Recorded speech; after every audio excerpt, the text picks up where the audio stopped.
사무엘상 14장은 안타깝게도 사울이 하나님께 버려지는 장면이, 그의 가문이 몰락하는 장면이 소개가 되고 있습니다. 그런데 그 인생과 가문이 몰락할 때, 그 왕조가 몰락할 때는 항상 하나님과 어긋나더라 라고 하는 거예요. 그래서 하나님과 사울의 어떻게 어긋나는지를 잘 보여주고 있는 사건이 바로 오늘 본문의 사건입니다. 그런데 이게 하나님과 한번 방향이 어긋나기 시작하면 다시 맞춰지기가 굉장히 어렵다라는 거예요.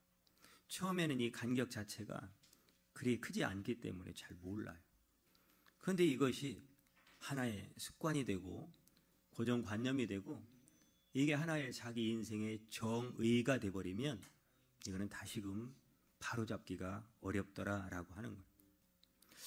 여러분, 하나님은 계속해서 사울에게 관심을 거두지를 않았어요. 그럼에도 불구하고 반대로 사울은 하나님께는 관심이 없어요. 하나님의 뜻을 묻거나 하나님 무엇을 기뻐하는지, 내가 하나님 앞에 어떤 존재로 살아가야 되는지, 하나님 앞에서 하나님을 향한 관심이 전혀 없습니다. 오히려 하나님의 관심에서 점점 더 멀어져가는 사울의 모습을 보게 되는 거죠.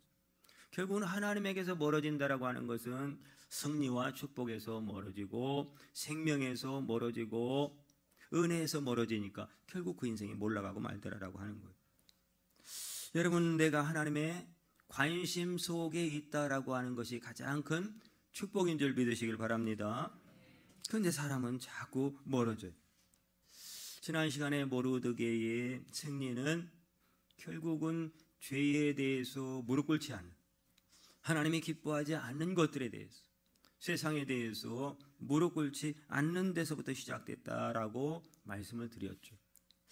여러분, 어떻게 보면은 뭔가 내가 신앙에서 좀 후퇴하고 뭔가 지금 얻어야 될 이 그 앞에서 정말로 하나님의 것을 뒤로 해서 물러난, 그것이요, 우리가 볼 때는 논리적으로 왜 그러지라고 하지만 사실은 본인들은 몰라요. 여러분, 본인들을 알면, 왜냐하면 지금 물러나는 것이 그때는 이득이 되는 것 같고 내 인생의 유익이 되는 것 같고 내 인생의 성공을 앞당기고 보장하는 것 같은 생각이 들기 때문에 그것을 취하는 거고 그 길을 가는 거죠. 그러나 그 당시에는 달콤해 보일지 모르지만 결국 얼마 가지 않아서 결국 그 결과는 몰락으로 우리를 이끌고 있더라라고 하는 거죠. 여러분, 하나님은 우리가 살아가면서 좋으신 하나님이고 사랑의 하나님이니까, 하나님은 나를 아시고 나를 불쌍히 여기는 분이니까 하나님도 내 형편을 아실 거야. 하나님, 내가 지금 왜 이 일을 해야 되는지, 할 수밖에 없는지 이해하실 거야 라고 하는 말들을 종종 합니다. 하나님, 내가 바쁜 거 다 아시지, 내가 처한 어려운 거 다 아시지.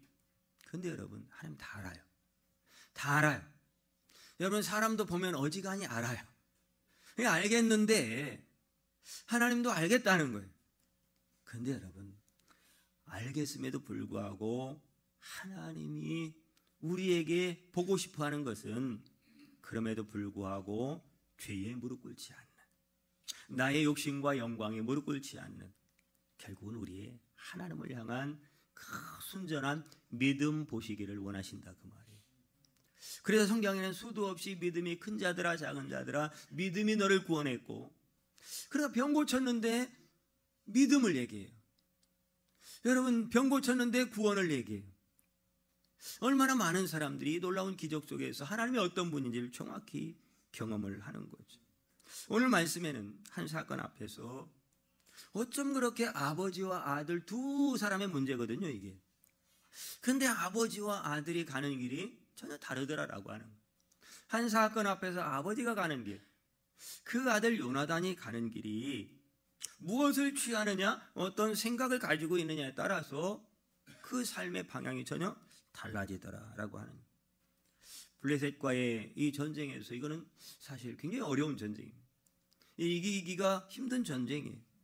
그러니까 누가 봐도 이스라엘 군대가 전쟁에서 이거 패할 것 같은 이런 상황에서 요나단이 이제 기습작전을 벌이는 거예요. 정상적으로는 이길 수 없으니까 10절 말씀해 보니까 그 기습작전에 앞서서 요나단이 취하는 행동이 있어요. 그게 뭐냐면 하나님의 뜻이 어디 있는지를 묻는 하나님의 표징을 구하는 내용이에요. 10절에 보면 표징을 구해요. 이것이 하나님께로 왔습니까? 내가 지금 하려고 하는 이 일이 하나님께로부터 온 것입니까? 아니면 내 생각입니까? 아니면 내가 욕심에 이끌려 이러는 겁니까? 내 어떠한 고정관념, 잘못된 사상 속에서 일어나는 일입니까? 라고 정확히 하나님의 의도를 묻는 표징을 구하는 요나단의 모습을 보게 됩니다. 여러분은 어떻게 생각하십니까?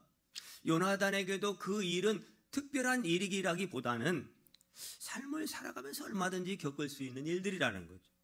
우리도 살아가면서 크고 작은 문제들을 겪을 때 과연 그것이 하나님께로부터 온 일이냐 아니면 우연한 일이냐 우리는 생각조차 않죠. 그냥 무대포로 나가죠.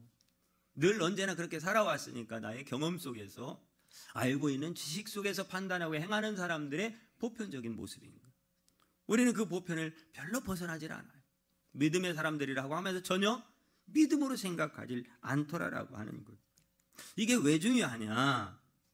여러분, 이 일이 작든 크든 하나님께로부터 왔다라고 생각하면 누구에게 반응할까요? 하나님께 반응하죠. 누구처럼? 요나단처럼. 그러니까 그 일을 통해서 하나님과 더욱더 교제가 일어나요. 하나님과 굉장히 친해져요. 그리고 하나님의 깊은 마음을 알게 되고 하나님이 우리를 어떻게 사랑하고 얼마나 사랑하는지 우리를 향한 하나님의 사랑을 알게 돼요. 그 속에서 놀라운 하나님의 하나님 되심과 이 땅을, 우리를, 내 자신을, 우리 가정을 얼마나 사랑하고 얼마나 축복하기 원하시는지를 그 마음을 알게 된다라고 하는 거예요. 하나님께로 왔다면 어떻게 하겠어요? 하나님께 더 엎드리고 하나님께로 왔다라고 생각하면 하나님 앞에 더 기도하고 하나님 앞에 더 매달리고 하나님 주여 우리의 입속에서 입만 열면 생각 속에서 생각만 하면 주님일 텐데 우리는 여러분 하나님께로부터 왔다고 생각을 안 하니까 찾아다니는 거예요.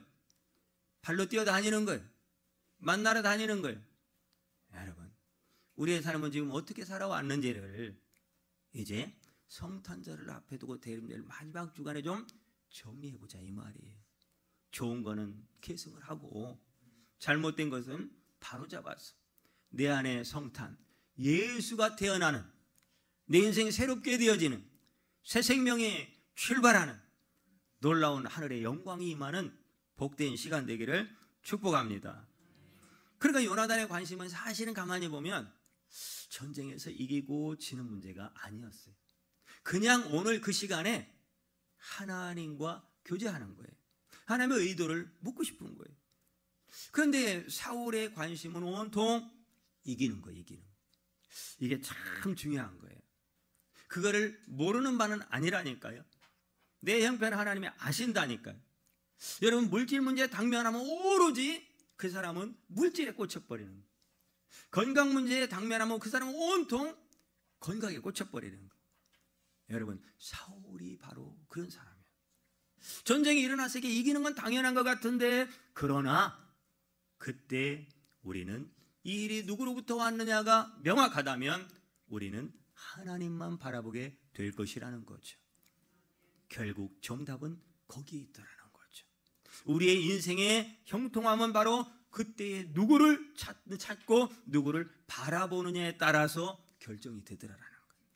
돈 문제만 해결되면, 건강의 문제만 해결되면, 자식 문제가 해결되면, 이번 사업 문제만 해결되면 여러분, 그거 해결된다고 우리의 인생이 해결되는 건 아니라는 거예요. 그 상황 속에서 누구로부터 왔는지 본질을 깨달을 때 우리의 영혼을 책임져 주시는 하나님의 임마누엘의 은혜가 함께할 줄 믿으시기를 바랍니다. 예수 믿는 목적이 분명해야 된다 이 말. 승리냐? 내 세상에, 내 인생의 세상적으로의 성공이냐? 아니면 그리 아니하실지라도 나는 주님밖에 없다라고 하는 믿음의 고백이냐라고 하는 것은 굉장히 중요한 문제다라고 하는 거예요. 요나단은 그 절체절명의 위기 속에서 하나님께 반응하는 믿음의 사람이었다라고 하는 그것을 오늘 읽지는 않았지만 45절에 보면 뭐라고 말씀하고 있냐면요, 하나님과 동역했다 이렇게 말해요. 오늘 그가 하나님과 동역하였습니다. 여러분, 사람은 두 종류의 사람이 있어요. 하나님과 동역하는 사람이 있고 하나님을 이용하는 사람이 있어요. 그러니까 예수가 목적이 아닌 거예요. 예수를 통해서 내 인생 목적을 이루는 게 내가 신앙을 갖는 이유라는 거지. 그게 바로 사울이고, 하나님과 동역하는 사람은 바로 요나단의 모습을 설명하고 있는 거죠. 여러분, 우리가 예수가 필요한 이유가 뭘까요? 우리가 예수가 필요한 이유가 뭐냐 이 말이. 여러분, 우리가 예수가 필요한 이유는 어제보다는 오늘이, 오늘보다는 내일이 죄를 더 많이 짓고 있기 때문에 예수가 필요한 줄 믿으시길 바랍니다. 예수가 필요한 이유는 죄사함이에요. 죄사함이 없이는 하늘의 영광이 없고, 죄사함이 없이는 영원한 생명이 없는데, 우리에게 영생을 주시는 죄사함의 은혜만이 예수가 이 땅에 오신 최고의 이유요, 목적인 줄 믿으시길 바랍니다. 우리는 그렇다면 그것을 취해야 되는, 그 은혜가 우리 안에 있어야 되는 거예요. 여러분, 건강이 안 좋을 때요, 정수기 판매하는 영업사원을 만나면 왜 건강이 안 좋아졌다고 말해요? 물이 안 좋아서 그랬다고 그래요. 그러므로 정수기 설치해야 돼요. 여러분, 하는 일이 안 되고 또한 인생이 피곤하고 힘들 때에 부동산 중개업자를 만나면 왜 그렇다고 그래요? 이사 가야 된다고 그래요.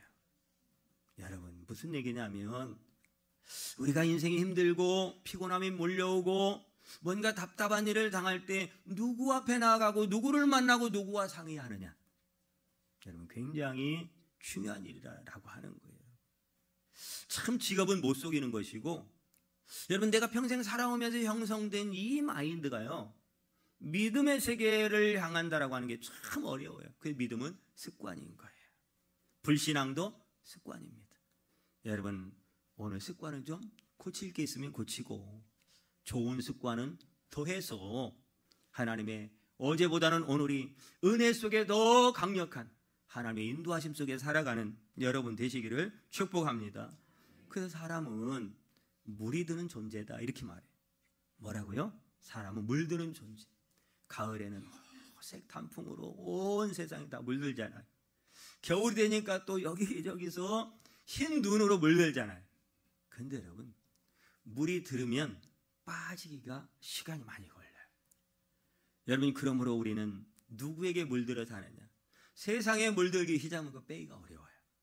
여러분, 예수께 물드는 인생 되길 축복합니다. 신앙생활이 그런 거예요. 신앙생활은 어제보단 오늘이, 오늘보단 내일이 더 예수께 물들어가는 거예요. 얼마나 내가 더 많이 예수께 물들어가느냐. 여러분, 약하고 힘이 없는 사람이 강한 사람과 물들으면요, 그 사람 강해지더라고요. 이상하게 돈이 없고 사업이 안 되고 뭔가 할 수 있는 일이 없는 사람이요, 세상에 잘 나가는 CEO, 기업가, 사장님, 회장님을 만나면요, 그 인생의 가난에 부함으로, 부자로 물들여지는 은혜가 있더라고요. 이건 세상에서 누구예요? 그게 내가 누구에게 물들여지느냐? 여러분 주변에 여러분 인생을 멋지게 물들여줄 수 있는 사람 만나길 축복합니다. 이것을 뭐라고 하느냐? 만남의 복이라고 하는 거예요. 만남의 복. 여러분의 인생의 가장 큰 행복은 예수와 연합되고 예수로 인도함 받게 되고 예수의 말씀으로 물들여질 때 내 인생이 예수가 되는 것이고, 내 인생이 하나님 나라가 되는 것이고, 내 인생이 움직이는 말씀이 되는 거예요. 내 인생이 움직이는 성전, 교회가 되는 거예요. 여러분, 에베소서 1장 10절의 말씀에 보니까요, 하늘에 있는 것이나 땅에 있는 것이나 다 그리스도 예수 안에서 통일되게 하려 합니다. 예수님이 오신 목적을 그렇게 말해. 바울 사도 뭐라고요? 하늘에 있는 것이나 땅에 있는 것을 뭐 하기 위해서 오셨다고요? 통일. 이 통일이라고 하는 단어가 합산하다 이런 뜻을 가지고 있어요. 합산하다. 그러니까 여러분, 땅은 부족해요. 땅은 병들고 늙고 고달프고 피곤하고 불만족스럽고 늘 언제나 연약해요. 이 땅의 것으로는 우리의 모든 것을 만족시킬 수 있는 것이 없어요. 그런데 하늘의 것은 모든 것이 넘칩니다. 모든 것이 풍요롭습니다. 모든 것이 끝이 없어요. 그게 뭐냐? 합산. 하늘의 것이 땅에 내려오면 땅의 것을 넉넉히 이고 남는 하늘의 풍성한 인생을 살게 된다 이 말이에요. 그러기 위해서 누가 오셨다? 예수님이 오셨다라고 하는 거예요. 그러니까 여러분 생각해 봅시다. 여러분 자녀가 잘 되기를 원하잖아요. 근데 여러분 자녀가 잘 되기는커녕 마이너스 1,000만 원의 마이너스 통장 쓰고 있어요. 근데 부모는 지금 10억의 재산을 가지고 있어요. 10억의 재산. 그러면 여러분 부모의 재산과 자녀의 재산을 합산하면 그 자녀는 어떻게 될까요? 빚이 없어지는 거예요? 빚이 없어지는 게 아니고 9억 9천만 원이 남는 인생이 되는 건 그 얘기예요. 그 얘기. 여러분 하늘에 있는 것이 땅에 있는 것과 합산하면 여러분 우리의 구원은요 단순히 죄에서만의 구원이 아니라는 거예요.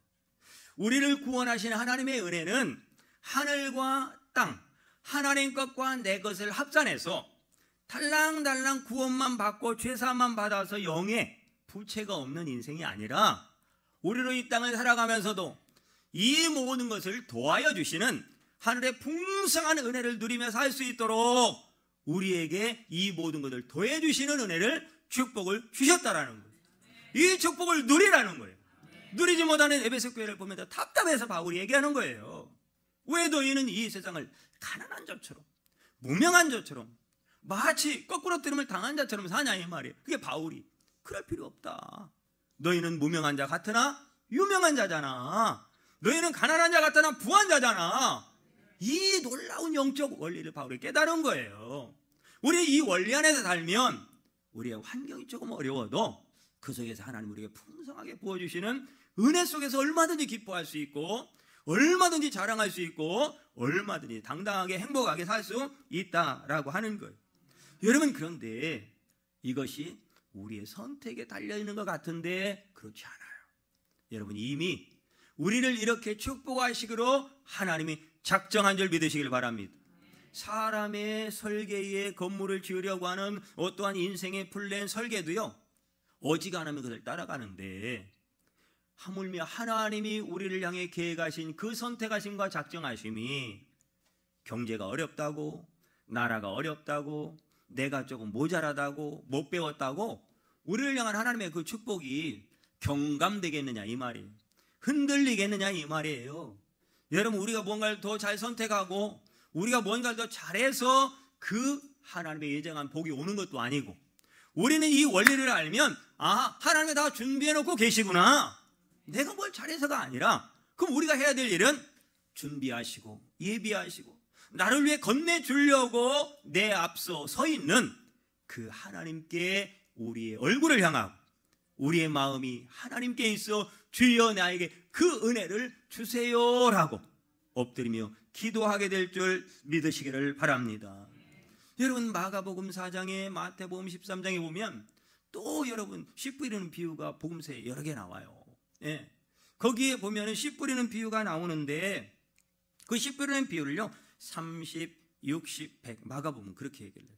30, 60, 100 그러면 여러분 이게 30배, 60배, 100배인데 이게 무슨 얘기를 하려고 하는 거냐. 사실은요 하나님의 복음의 씨앗이 말씀의 씨앗이 나에게 들어오면 30의 상태, 60의 상태, 100의 상태가 되는 과정을 설명을 하고 있는 거예요. 그러니까 하나님의 말씀의 씨가 내 안에 들어왔는데 돌짝밭처럼 그냥 메말라 죽어버려. 가시덤불처럼 그냥 메말라 죽어버려. 열매를 맺지를 못해. 이것은 30도 안 된 거예요. 최소한 30의 열매, 60의 열매, 100의 열매가 맺어지려면 여러분 그래서 요 마가복음에 100배, 60배, 30배 이렇게 돼 있잖아요. 요 배가 우리가 얘기하는 2배, 3배, 10배 이걸 얘기하는 게 아니고 거기에 보면 카이 그렇게 돼요. 카이. 이 헬라 카이는 뭐냐면요. 그리고 그런 뜻이에요. 그러니까 30 그리고 60 그리고 100 이런 뜻이에요. 그러니까 이거는 몇 배를 얘기하는 게 아니라는, 어느 정도의 수준으로 그 말씀이 내 안에서 자리를 잡고 역사하느냐. 정말로 하나님의 말씀으로 내가 30 정도로 지배를 받고 다스림을 받느냐, 그 말씀의 영향력을 내가 30 정도 받느냐, 아니면 하나님은 100을 나에게 주셨는데 60 정도의 영향을 받고 사느냐, 100의 영향을 받고 사느냐의 문제를 그렇게 얘기하는. 그러니까 마태복음에는 또요, 거기에는 다른 걸로 되어 있어요. 거기는 카이가 아니에요. 호이. 한번 해볼까요? 따라 해볼까요? 호이. 요게 사람이란 뜻이에요. 그러니까 무슨 얘기냐면 30이 된 사람, 60이 된 사람, 100이 된 사람, 이렇게 말씀해요. 그러니까 여러분 중에도 내 마음에 하나님의 말씀, 성령으로, 은혜로 30으로 채워진 사람이 있고, 지금 말씀 듣는데 100이 된다면 놀라운 역사가 일어날 줄 믿습니다. 그래서 최소한 30만 일어나도. 그래서 여러분, 이 누가복음 24장 13절에 보면 이제 예수님 부활한 다음에 이제 죽었으니까, 십자가 돌아가셨으니까 이 제자들이 실망해가지고 제 고향으로 가는 거예요. 이게 엠마오로 내려가는 두 제자 이야기가 나와요. 그런데 이 13절에 보면 그날에 그 둘이 예루살렘에서 25리 되는 지점을 간다고 그랬어요. 25리. 여러분, 이 25리가 말 그대로 몇 마일이냐면요, 60마일이에요. 60마일. 여러분, 60마일. 그러니까 예수님이 부활하신 예수님이 60마일. 이제 이거 생각하면 돼요. 30이냐 60이냐 100이냐. 그러니까 지금 엠마오로 가는 제자들이 지금 이루어진 일을 도대체 이해를 못하는 거예요. 예수님 죽으신 이 일을 이해를 못하는 거예요. 메시아로 오셔서 죽으시고 구원하실 이 일을 말씀했음에도 불구하고 도저히 이해를 못하는 거예요. 그런데 25일이 되는 지점에 갔을 때 예수님이 그들과 동행하십니다. 그리고 그들에게 말씀을 풀어줄 때 그분이 바로 부활하신 주님이신 것을 깨달은 줄 믿으시기를 바랍니다. 중요한 게 있어요. 뭘 풀어주실 때? 말씀을 풀어주실 때야. 여러분, 말씀은 정확히 하셔야 돼요. 배울 때가 있고요, 풀어질 때가 있어요. 아시겠어요? 여러분, 배우지도 않고 풀어질 것만 생각하면 안 되는 거예요. 이 제자들은 이미 하나님의 말씀을 배웠다. 오랫동안 예수님으로부터 말씀을 배웠던 사람들입니다. 그때는 몰랐어요. 그런데 시간이 지나고 보니까 그 말씀이 무슨 말씀인지가 풀어지더라. 그러니까 하나님의 말씀이 60만 돼도 우리의 인생 풀어지는 줄 믿으시기를 바랍니다.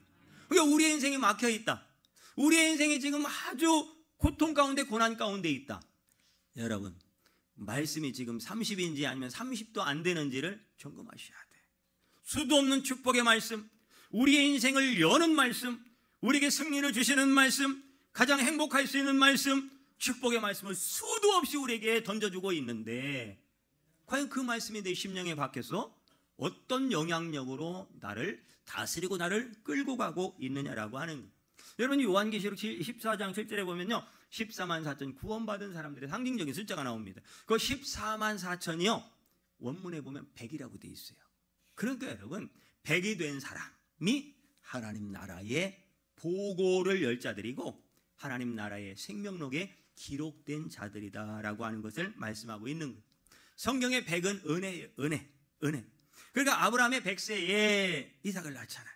그건 자기의 노력이나 능력이나 환경이 좋아서 그런 것이 아니라는 거예요.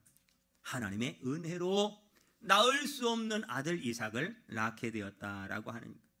그러므로 여러분, 각 사람에게는 하나님이 부르신 하나님의 자녀들에게는 반드시 주실 은혜가 있다라는 거예요. 저와 여러분들은 반드시 받을 은혜가 있다라는 거예요. 받으셔야 돼요. 그걸 못 받으면 인생 메말라가는 것이고, 그 은혜를 받아서 누리는 사람은 왠지 모르게 그 인생이 풍성해져, 마음이 풍성해져, 그 생각이 풍성해지고요, 그의 모든 신앙생활이 풍성해지더라라고 하는 거예요. 그러므로 여러분, 야곱에게 있어서 장자의 축복은 여러분, 야곱이 몸부림쳐서 된 게 아니에요. 여러분, 야곱이 그것을 선택했기 때문에 된 게 아니에요. 약복강에서 하나님과 씨름하다가 하나님이 야곱이라고 하지 말고 이스라엘이라고 해. 하나님이 야곱을 이스라엘로 만들어주신 거예요. 여러분들의 축복을 하나님이 만들어주실 거예요. 여러분의 축복을 하나님은 만들어 주실 수 있는 분이에요. 그리고 그저 계획하신 분이에요. 받으라는 거예요. 하나님의 은혜를 구하라는 거예요. 그러면 여러분, 하나님이 여러분들에게 복을 주실 때는 여러분 그렇게 약복강에서 하나님이 야곱을 그렇게 행하시고 먼 훗날에요. 먼 훗날에 그 복을, 이스라엘이라고 하는 그 복을 어떻게 주셨느냐? 본인이 하나님이 야곱에게 직접 준 게 아니에요. 누구에게 주냐면 요셉에게 준 복을 나누어 누리게 하십니다. 그 복은 요셉이 받았는데 아버지가 누리고 자녀들이 누려요. 여러분, 이게 무슨 얘기냐면 하나님은 내 인생 축복의 문을 여실 때는 누군가를 투입하신다 이 말이에요. 아시겠어요? 물질의 복을 주실 때는 물질을 움직일 수 있는 사람을 여러분 인생 가운데 붙이시는 거예요. 안 붙였는데 내가 잡겠다? 망합니다. 그 사업은 안 됩니다. 이 사회에 그냥 뭘 해도 되는 사람이 있잖아요. 저를 뻔히 쳐다보는 사람. 네. 여러분 그냥 돼요. 왜 그럴까요, 여러분? 다 이유가 있다니까. 이유가 있다니까. 하나님이 나를 그렇게 쓰시려고 물질의 복의 문을 열어주신 거예요. 그래서 되는 사람을 붙여주신 거예요. 이게 인생에 투입하시는, 야곱의 인생에 누굴 투입한 거예요? 요셉을 투입한 거예요. 요셉은 누구일까요? 바로 예수 그리스도의 예표죠. 그러므로 여러분, 우리 인생 가운데 우리가 잘 되기를, 하나님 그렇게 잘 되는 인생으로 만드실 때는 예수 그리스도를 우리 인생 가운데 투입하신다 이 말이에요. 성령을 투입하시고 말씀을 던져서 우리 심령에 투입하신다고요. 그것이 여러분 천국은 침노하는 자의 것이라고, 그것을 아멘으로 받아들여서 여러분 마음에 장착하라 이 말이에요. 그게 잉태잖아요. 여러분 어머니가 그 씨를 받아서 생명을 잉태할 때 착상이 되어서 아이의 생명이 자라서 나중에 눈으로 보이는 그 아들로 딸로 이 땅에 자녀로 나오게 되는 거잖아요. 여러분 이 시간 그 말씀을 언제 잉태했는지 모르지만 반드시 잉태한 말씀은 생명의 축복으로 우리 가운데 눈에 보이도록 드러날 줄 믿으시기를 바랍니다. 현실이 된다면 현실. 이 사울에게는 블레셋 사람을 투입해서 망하게 합니다. 그런데 여러분 요나단에게 바로 꿀을 보내주셔서 꿀을 투입해서 여러분 그 인생을 빛나게 하시는 거예요. 여러분 다윗에게는요 투입하는 사람들이 굉장히 많았어요. 다윗에게는 참 감사하게도 선지자들을 투입하셔요. 여러분 어떻게 보면 사울보다 더 악한 사람이 다윗입니다. 그런데 다윗이 인생이 되는 거예요. 또 용서받고 또 승리하고 또 축복을 받고 또 하나님의 붙들린 자가 되고 하나님의 쓰임받고, 이런 축복의 문이 어떻게 열어지느냐? 하나님이 그의 인생 가운데 적절하게 투입하는 거예요. 사람을, 선지자를 투입하고요. 그래서 생명의 길을 여시고요. 또한 하나님은 선물 보따리를 계속 들고 다윗을 쫓아다니는데, 여러분 우리가 관심이 없으면 그 준비하신 은혜와 복을 담을 수가 없다 그 말입니다. 여러분 사울이 아들 이 요나단이 가졌던 하나님에 대한 관심을 가졌다면, 여러분 다윗이 은혜가 있었던 건 뭐냐면 자기의 죄를 보고 나니까요, 밧세바 사건을 통해서 자기가 얼마나 큰 죄인지를 자기 안에 있는 이 죄를 보니까, 살펴보니까요, 아하, 죄덩어리인 나의 인생으로는 도저히 희망이 없구나. 내 인생 아무 일도 일어나지 않는구나. 그래서 여러분 그는 누구를 바라보게 되는 거예요? 하나님을 바라보게 되는 놀라운 영적 세계가 열리는 거예요. 여러분 6절에 요나단이 이렇게 고백을 합니다. 6절에 읽진 않았지만 6절에 보면 요나단이 자기의 무기를 든 소년에게 이르되 우리가 이 할례 받지 않은 자들에게 건너가자. 여호와께서 우리를 위하여 일하실까 하노라. 여호와의 구원은 사람이 많고 적음이 달리지 아니하였느니라. 이 전쟁을 사실 요나단은 무슨 눈으로 바라보냐면요, 구원의 눈으로 바라보는 거예요. 단순히 전쟁이 이겨지는 문제가 아니라 하나님의 일하심, 하나님의 구원하심으로 바라보는 거예요. 여러분 오늘 말씀을 이렇게 읽다 보면 굉장히 반복되는 눈에 들어오는 단어가 있어요. 그게 뭐냐? 피곤하다. 계속 피곤하다는 단어가 나와요. 왜 피곤할까요?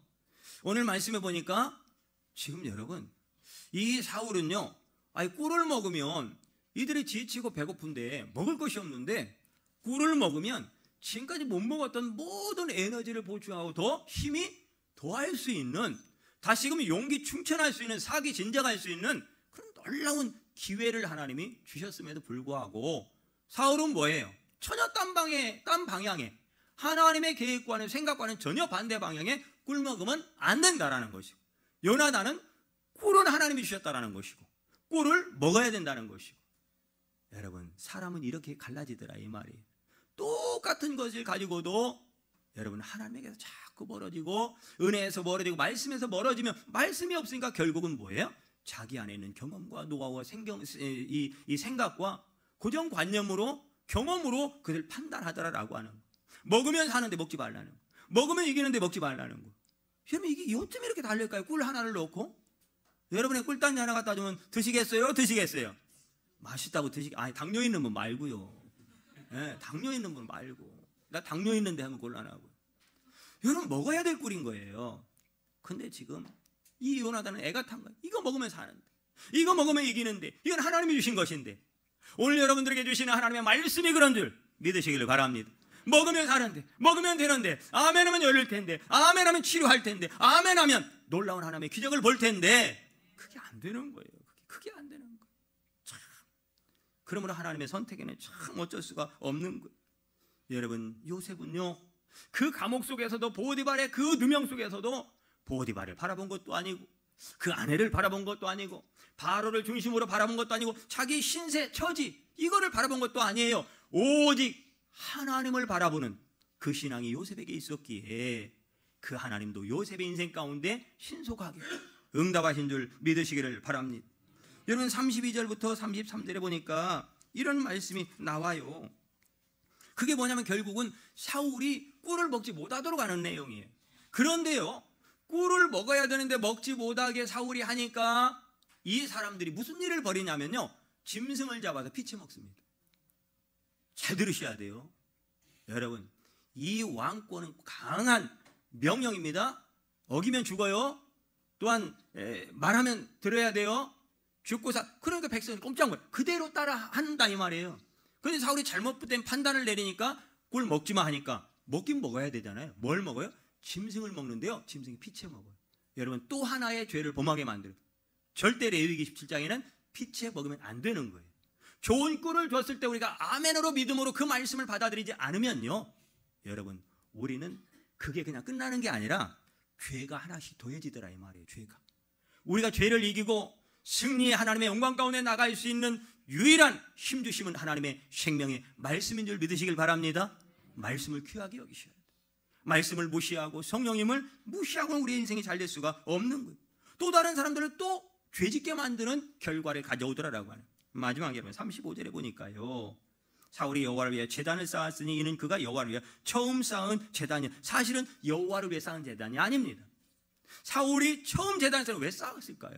지금 사울이 변했나요? 아닙니다.